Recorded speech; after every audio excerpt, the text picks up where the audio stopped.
अजणा truck धक्का चलीगला बापा झीओं जीवन गला। मां गुरुतर अवस्था। अजणा ट्रक धक्का चलीगला बापा झीओं जीवन गला। मां गुरुतर अवस्था।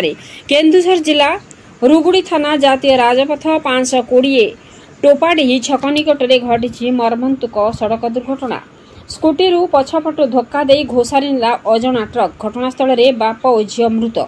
मृतक रुगुड़ी थाना शिबुसाही लोईडापड़ा अंचल दिलीप सिंह को और 2 वर्षर झीओ जस्मिन सिंह को गुरुतर अवस्था। मां तुलसी सिंह को बड़बिल गोष्ठी स्वास्थ्य केन्द्र में भर्ती।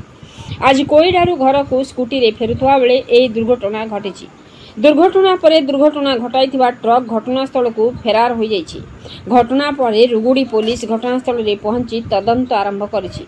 उर्मिला पंडा रिपोर्ट मसीहा न्यूज। आपण मसीहा न्यूज यूट्यूब चैनल को सब्सक्राइब कलेनि कि जदि करिनाहंती एबे करिनियंतु। एहा सह मसीहा न्यूज रो फेसबुक पेज को और ट्विटर को फॉलो करंतु। ता सह मसीहा न्यूज रो ऐप आसी गलानी। निज मोबाइल रो प्ले स्टोर रो डाउनलोड करनियंतु। जय जगन्नाथ।